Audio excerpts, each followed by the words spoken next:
Ladies and gentlemen, welcome to today's session on Erythema Multiforme, EM, a condition that is not just clinically intriguing but also profoundly significant for patient management. This lecture is not about memorizing facts but equipping you with actionable insights to recognize, diagnose, and treat EM effectively. By the end, you'll see how this knowledge can directly improve patient outcomes and empower you to educate patients about their condition confidently. Let's dive into why EM matters, explore real-world scenarios, and organize the critical aspects of this disease. Why erythema multiforme matters. First, let's discuss why EM should be on your radar. Clinical recognition. EM is characterized by its hallmark target lesions. Picture this: red, round lesions with three distinct zones appearing on the extremities, and sometimes, mucosal membranes. Recognizing this early is pivotal for diagnosis and treatment. Differential diagnosis. EM can easily be confused with severe conditions like Stevens-Johnson syndrome, SJS, or toxic epidermal necrolysis, TEN.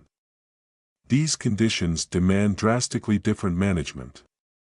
Your ability to distinguish EM from these could save a life. Management and treatment. Managing EM involves more than just treating the skin, it includes identifying underlying causes like infections or drug triggers.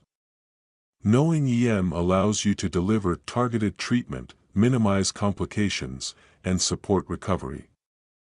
Patient education. Most forms of EM are self-limiting, but the condition can be alarming for patients.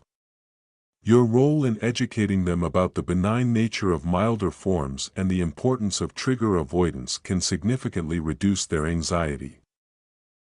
Real-world scenario. Applying knowledge of EM. Let's bring this to life with a case scenario. Imagine you're in a primary care clinic, and a young adult comes in with a sudden onset rash. They're panicking, fearing a severe allergic reaction. Here's your step-by-step approach. Initial consultation. You observe the lesions. Are they target lesions with a red rim, pale inner zone, and dark center? That's your first clue. History taking. You ask about recent infections, like herpes simplex, or new medications. These are common triggers. Diagnosis and management.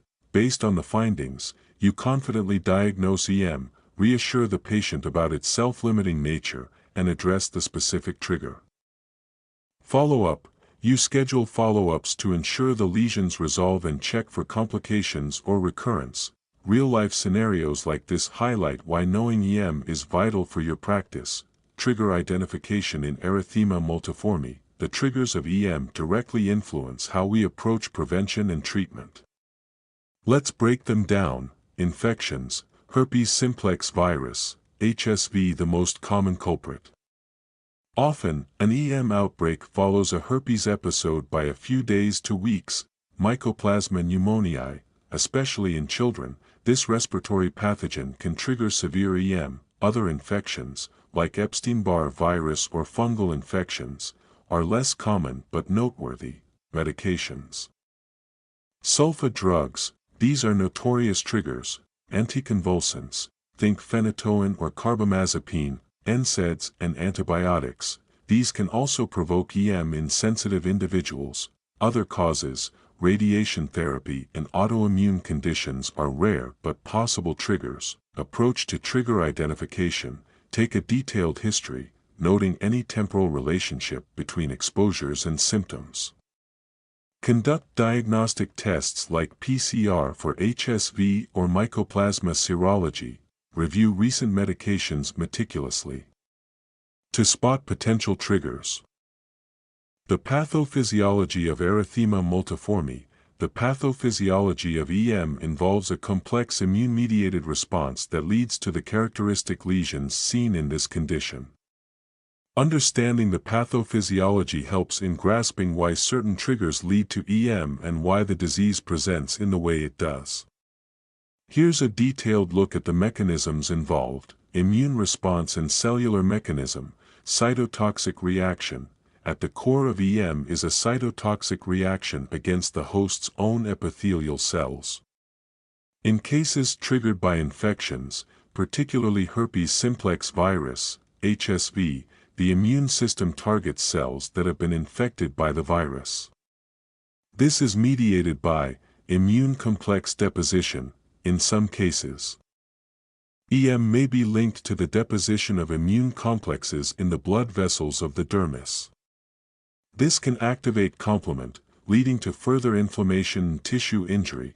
CD8 T cells. These cytotoxic T lymphocytes recognize viral antigens presented on the surface of infected epithelial cells. They release perforin and granzyme, which directly lead to the apoptosis, cell death, of the infected cells. Cytokine release.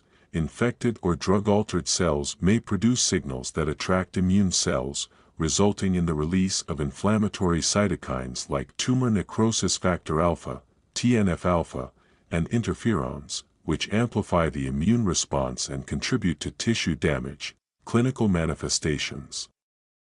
The pathophysiological processes result in the typical clinical presentation of EM, characterized by target lesions. These hallmark features appear as round, erythematous patches with three distinct zones. Mucosal involvement. In some cases, the mucous membranes, such as the lips, oral cavity, and eyes, are affected, which is due to similar immune-mediated processes targeting epithelial cells in these areas. A dark red or purpuric center, site of intense immune activity and cytotoxic damage. A paler area of edema due to immune cell infiltration, a bright red outer ring. Factors influencing severity. The severity of EM can vary widely, and understanding the influencing factors is crucial for effective management. Let's break these down. Specific trigger. The nature of the trigger, whether it's an infection, such as herpes simplex virus, HSV, or a drug like sulfa antibiotics, determines how aggressively the immune system reacts. For instance, Mycoplasma pneumoniae triggers are often associated with more severe presentations. Individual immune response, variations in the patient's immune system, including how effectively it controls inflammation after eliminating the initial threat, influence both the severity and duration of symptoms. Recurrent episodes, repeated exposure to a known trigger, like recurrent HSV infections, can lead to repeated bouts of EM. Each episode might vary in severity depending on the immune system's state and trigger strength at the time. Symptoms and signs of EM. Erythema multiforme is characterized by distinctive skin lesions and, in some cases, mucosal involvement. These hallmark signs are key for diagnosis. Skin lesions, target or iris lesions. These are the defining features of EM, presenting as round lesions with three concentric zones. Central zone, dark red or purple, possibly with a blister or crust. Middle zone, paler and edematous, swollen. Outer zone, bright red and sharply defined, forming the target appearance. Distribution. Lesions typically appear symmetrically on the extremities, hands, feet, arms, and legs. They can also appear on the face and neck. Number of lesions. This varies widely. Some patients may have only a few lesions, while others may have numerous. Mucosal involvement. Oral lesions commonly appear as red patches or blisters on the lips, inside the cheeks, or tongue. They are often painful, making eating and drinking uncomfortable. Other mucosal surfaces. In severe cases, the eyes, conjunctiva, genitals, and respiratory tract can also be affected. Other symptoms. General symptoms, fever, malaise, joint aches, and itching at lesion sites are often reported, particularly in severe or systemic involvement cases. Progression. Lesions usually develop rapidly over a few days and resolve without scarring within 2 to 4 weeks, though discoloration may persist longer. Special forms of EM. Erythema multiforme minor, milder form. Primarily involves the skin without significant mucosal involvement. Erythema multiforme major, more severe, includes Extensive mucosal involvement, leading to significant discomfort and complications that require more intensive care. Signs to monitor: progression of lesions. Tracking how quickly lesions spread and evolve helps in predicting outcomes. Development of new symptoms. Watch for signs of infection, like increased redness, pus, or fever, and additional mucosal involvement. Management of erythema multiforme. Management depends on identifying and addressing the underlying cause, managing symptoms, and preventing complications. Let's break it into general and specific strategies. General management guidelines: identification and elimination of triggers. Discontinue any suspected drugs immediately. If the trigger is an infection, such as HSV, address it with antiviral therapy. Symptomatic treatment: skin care. Use moisturizers to keep the skin hydrated and topical corticosteroids to reduce inflammation and discomfort. Pain management: administer analgesics like acetaminophen or NSAIDs, antihistamines. These can help relieve itching associated with skin lesions. Mucosal care: oral lesions. Recommend saline mouth rinses and topical anesthetics for pain relief. Eye involvement: an ophthalmological assessment is essential, with treatment options including lubricant eye drops or topical steroids under close supervision. Patient education: teach patients about the disease, its triggers, and the importance of avoiding known triggers. Emphasize the self-limiting but prepare them for possible recurrence. Specific treatments: antiviral therapy. For HSV-associated EM, oral antiviral medications like acyclovir are effective in reducing symptom duration and severity. Early initiation enhances efficacy. Prophylactic antiviral therapy may be considered for recurrent EM due to HSV. Immunomodulators, in severe cases or those not responding to conventional therapy, systemic corticosteroids or other immunosuppressive treatments might be considered. However, their use is controversial and must be carefully managed. Follow-up and preventive measures: regular monitoring. Schedule follow-ups to monitor complications, assess for new lesions, and adjust treatments as needed. Regular monitoring is especially important for patients with recurrent EM. Preventive strategies: avoidance of known triggers. Advise patients to avoid medications or foods identified as triggers. Sun protection: in some cases, UV exposure exacerbates EM. Sun protection is essential. Supportive care: nutritional support. Encourage a balanced diet to support skin healing. Psychological support: acknowledge the emotional impact of visible lesions. Offer counseling or support group referrals. Flowchart for erythema multiforme management: initial evaluation, patient presentation, recognize symptoms such as target lesions and any mucosal involvement. These hallmark features should prompt further investigation. Medical history: assess for recent drug use, infections, particularly herpes simplex virus, HSV, or other potential triggers. The patient's history provides critical context. Physical examination: confirm the presence of characteristic lesions and evaluate for mucosal involvement, noting the extent and severity. Differential diagnosis: rule out other conditions, differentiate EM from severe conditions like Stevens-Johnson syndrome, SJS, or toxic epidermal necrolysis, 10. These require more intensive management and carry greater risks.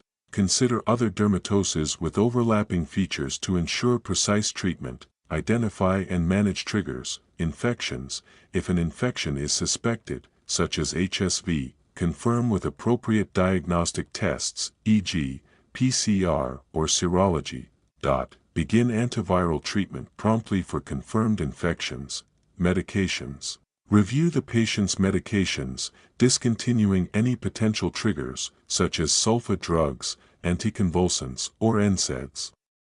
Other triggers: investigate other potential causes based on the patient's history, including autoimmune conditions or environmental exposures. Symptomatic treatment: skin care, use moisturizers to maintain skin hydration and improve barrier function. Apply topical corticosteroids to reduce inflammation, pain relief, administer analgesics such as acetaminophen or NSAIDs to alleviate discomfort, itch relief, recommend over-the-counter antihistamines to manage pruritus effectively. Manage mucosal involvement, oral care, suggest saline mouth rinses and topical anesthetics to soothe painful oral lesions and support eating and drinking. Eye care, for eye involvement, refer to an ophthalmologist for appropriate treatment, such as lubricant eye drops or topical steroids under supervision. Patient education, disease information, explain the immune-mediated nature of EM and its triggers, emphasizing that mild forms are often self-limiting. Describe the typical appearance of lesions, including the target-like pattern. Self-care, advise patients on proper skin care routines, how to use medications like corticosteroids effectively, and when to seek further medical advice. Follow-up and monitoring, assess response to treatment, schedule follow-up visits to monitor the resolution of lesions and ensure treatment efficacy. Preventive measures, for recurrent EM, discuss long-term management strategies, such as prophylactic antiviral therapy for HSV-related cases, avoidance of known medication triggers, advising on UV protection if sunlight exacerbates symptoms.